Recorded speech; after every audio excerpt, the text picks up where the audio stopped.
Welcome to the Customer Service School. My name is Stephen Merrill, and this podcast is dedicated to walking through the different steps of customer service and the customer experience to ensure that you have amazing experiences. Because I think we've all recognized, and the reason I started this was I've had experiences with my family post pandemic that have been really lackluster. That I came in expecting something up here, and either the restaurant we went to, the store we entered, the experience that we were trying to have was just really less than what we expected. And so I really wanted to take it upon myself to empower and to educate local business owners and companies all around the world to understand what are your customers expecting right now and how can you provide them that exceptional level of service. So we're going to be talking about a lot of different things in this podcast, and I'm really excited to have you here with us. So I guess you could say that class is in session. And in our first conversation today, what I want us to think about when we're talking about customer service, the customer experience, everything else with your team's development and how we can enhance all that we're doing, you want to start off by thinking about your purpose and why are you doing this, right? So many times people get caught up in a job because they went to school for it. Their parents told them it was something good. Society is pressuring them and they feel like I'm just going to kind of settle here and this will be my life.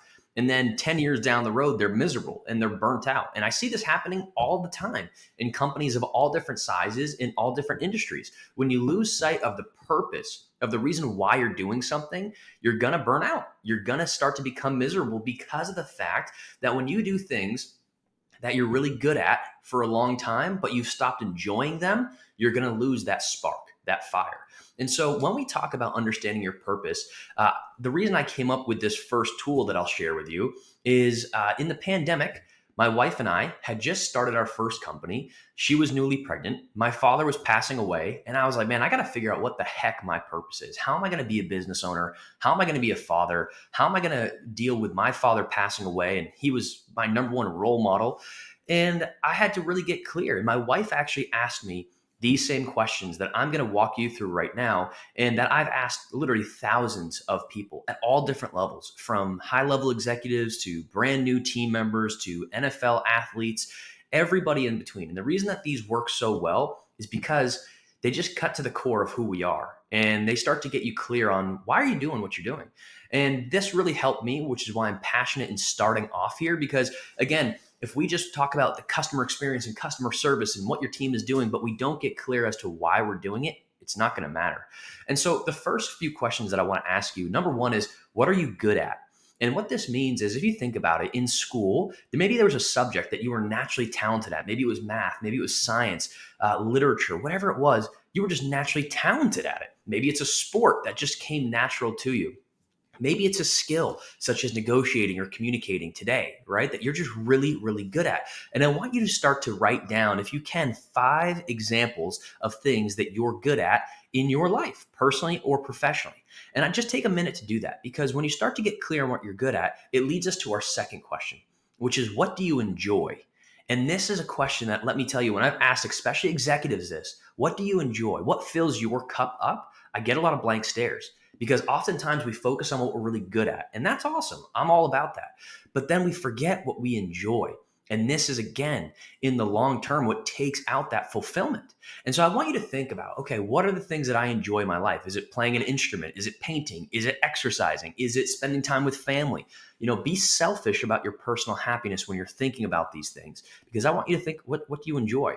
And again, try to write 5 of those out, because when you get clear on what you're good at and what you enjoy, and you can align those two things, all of a sudden you're starting to get clear in your purpose. So for me personally, I love communicating. And I've been told I'm good at it, right? And so with that being said, I believe that I can empower others in using the tool of communication. I'm good at that and I enjoy it and I have a passion for this. And so because of that, that's when I started to find that purpose of how can I positively impact other people with the things I'm really good at and the things that I really enjoy. And so think about this for you. And even if you're saying, well, Steve, I love painting, but I don't have time to paint every single day, that's okay. Start to pepper these things in throughout your week, throughout your day if you can, throughout your month, throughout your schedule, because if you never make time for them, they're never going to happen. So now that you're clear on what you're good at and what you enjoy, I want you to start to think about, what do you want? Okay, now this is not me asking you to lay out your entire life plan and say, okay, 25 years from now, I'm going to know exactly what I'll be doing and who I'll be spending my time with, because that's not realistic. You don't have that magic 8 ball to tell you. You can't look into the future. But what you can do is start to think about, what do I want out of life every day? Do you want to be healthier? Do you want to be happier? Do you want to have clear mental health? Do you want to have better friends? Do you want to have close relationships with your family members? What is it that you want? And try to give me 3 to 5 of those things, because this is really what we're gearing things towards. You can know what you're really good at, the skills, and you can say, I want to get really good at developing these certain skills. And that's perfect. And hey, I really enjoy these things, but what are we doing this for? What do you want? Is it because you want to build a massive business to impact people all over the world in a positive way, to change their life, to make their life easier, to make their life better? What is it for you? And then once you're clear on those things, it feels exciting. And we're like, oh, we're ramping up to something. This is great. Well, then I got to get us clear and be really honest. And when my wife asked me these things the first time, it hit me like a ton of bricks. And she said, Steve, what are the internal limitations that you have? What are the things that you're telling yourself you can't do? Because so many times that right there is what robs us of our happiness and of our future progress, is what we're telling ourselves.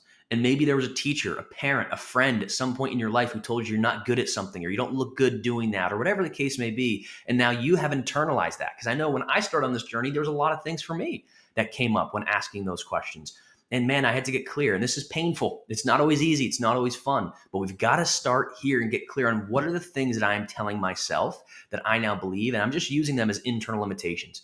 Oh, I don't think I can do this because I don't have the education, or no one in my family's ever done this before. No one's been that successful. No one's impacted that many people in a great way. Well, why do you believe that that can't be you? And so then get clear on your internal limitations. And then you want to flip it and focus on the external limitations. What are the things that you're casting blame on? Is it the economy? Is it the elections coming up? Is it something that is out of your control? During the pandemic, so many people woke up and they focused on the fact that it was still the pandemic. And because of that, they gave that initial energy, that initial bandwidth, that initial focus to something that was out of their control. And this is what increases anxiety. This is what gets people really stressed, because if you only focus on the external limitations, the things that are out of your control, and you're using them as a reason why you can't do something, it's going to be hard, because you're not focusing on what you can control. And so let's start to get clear on, okay, what are the internal limitations that we have, the things that we are telling ourselves, the beliefs that we have that are probably not true, they're holding us back. And then what are the external limitations, the things that are out of our control, but we're kind of using them as a crutch maybe to hold us back. And then when we get clear on those, I want us to now think about the future. And what I want you to ask yourself is, when was the last time that you did something that truly fired you up? It got you so excited. So maybe as a kid, when your birthday was coming up, it was hard to sleep. You were like, man, what am I going to get? What are we going to do on my birthday? All this excitement, right? And it fired you up. Maybe it was your wedding and that fired you up. You were so excited. The anticipation leading up to it was great. Maybe it was a job interview, something that, man, it just fired you up, got you so excited. When was the last time that you did something like that? And I want you to be clear here, because oftentimes we focus on, again, what we're good at and what's paying the bills and what we can do at a professional level, but we start to lose sight of things that are firing us up. And this is that zest. This is that flavor of life that I don't want you to lose. And so I want us to then think, okay, what could I start to include into my daily routine, my daily habit that would help me with that? Now, another question that I want us to think about, and I ask myself this as well to this day. I ask myself all these questions all the time still, right? It's not a one and done type conversation. Is what do you want to change or start? Okay, now this is not like a motivational speaker saying, okay, it's January 1st, you're going to have a whole different life this year. Well, the reason I don't take that approach is 97% of New Year's resolutions fail within the first 7 days. So within the first week of the year, 97% of those goals that people have set are already broken. And it's not their fault. It's just because they don't know how to structure their goals, and they don't know how to hold themselves accountable, and they don't necessarily have someone holding them accountable. And so I want you to think, in 2024 and beyond, what do you get to change in your life? Again, is it your mental health, your physical fitness, your relationship with yourself, with your family, whatever it is? What do you get to change or start? And then how is that going to impact your life? Because when you focus on what you get to change, not what you have to change, what you get to change and what you get to start, all of a sudden You're taking back that control and you're saying, man, I want to change this. I want to do that. If you give yourself just a big list of tasks to do, or if you're looking for someone else to tell you what to do, it's never going to happen. And you're not going to grow. You're not going to get to know yourself at a deeper level if you're only focusing on, hey, you give me a list of things, or I need tasks, because that's not what you want to change. That's not what you want to start. That's what you're being told you need to change or start. And there's a whole different approach there. And then the last is, what does living on purpose mean to you?